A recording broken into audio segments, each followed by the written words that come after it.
वीरेंद्र दर्शन channel पर आप सभी का एक बार फिर से स्वागत और अभिनंदन। आज हम चर्चा करेंगे शब्द और उनके वास्तविक अर्थ इस विषय पर। आध्यात्म के क्षेत्र में या आध्यात्मिक अन्वेषण के क्षेत्र में शब्दों के सही अर्थ को समझने की बात बहुत ही गंभीरतापूर्वक लेनी चाहिए। इस संबंध में मैं एक प्रकरण का उदाहरण लेना चाहूँगा। एक वीडियो में मैंने देखा कि जंगलों में तपस्या करते हुए एक संतनुमा साधक को दिखाया गया है जो योग विषयक किसी चर्चा पर अपने मंतव्य प्रकट कर रहे थे। तो उन्होंने पतंजलि योग सूत्र के 8 अंगों का नाम लिया। उसमें से एक है प्रत्याहार।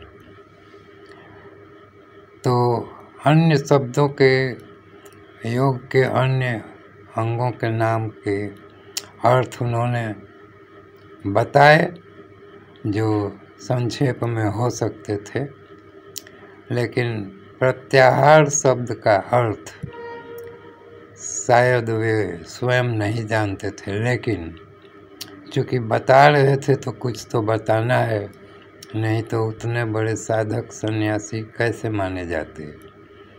तो उन्होंने बताया कि प्रत्याहार का अर्थ होता है अल्प आहार, जबकि योग शास्त्र में योग के संदर्भ में इसका अर्थ यह नहीं है। प्रत्याहार का अर्थ होता है सभी विषयों की तरफ से मन को खींचकर अपने अंदर स्थित ईश्वर में लगाना या अपनी आत्मा की ओर लगाना या ईश्वर की ओर लगाना। इसका वर्णन गीता में भी आता है, जहाँ भगवान श्री कृष्ण ने कहा है कि अपने चित्त की सभी वृत्तियों को वापस लाकर या उनका आहरण करके और अपने चित्त को एकाग्र करके मुझ में लगाना चाहिए। ऐसा योगी मुझे प्रिय है।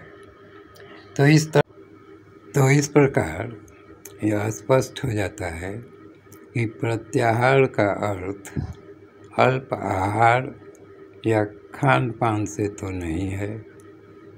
इसी प्रकार आसन के संबंध में उन्होंने बताया कि योगासन में जो कसरत नुमा शारीरिक भंगिमा की जाती है, जिन्हें योगासन के रूप में आम तौर पर समझा जाता है और वह एक प्रकार का व्यायाम माना जाता है,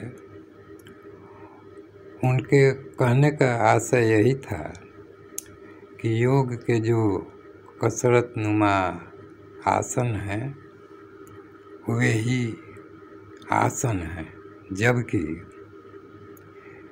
योग शास्त्र में आसन का अर्थ यह लिया जाता है कि वह मुद्रा जिसमें हम सुखपूर्वक बैठ सकें और अपने चित्त को स्थिर करने के लिए सर्वप्रथम अपने शरीर को निश्चल बनाने का प्रयास करें और उस स्थिति में हम देर तक बैठ सकें, जिसे सुखासन भी कहा जाता है, यानी सुखपूर्वक एक ही मुद्रा में आराम से बैठना और आरामदायक किसी आसन पर बैठना। आसन से यहाँ एक अर्थ और निकलता है कि वह बिछावन या बिछाने का वह वस्त्र या कंबल या कुश इत्यादि के आसन होते हैं जिन पर बैठकर योगाभ्यास किया जाता है।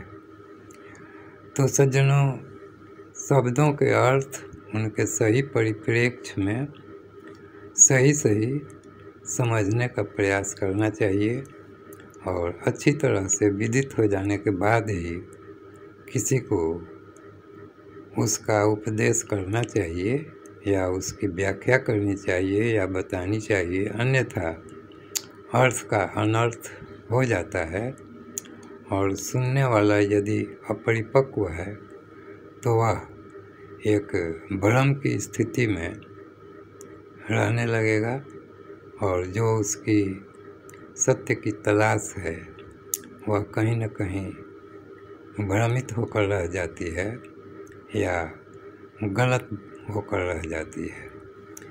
तो धन्यवाद सज्जनों, इस वीडियो में बस इतना ही।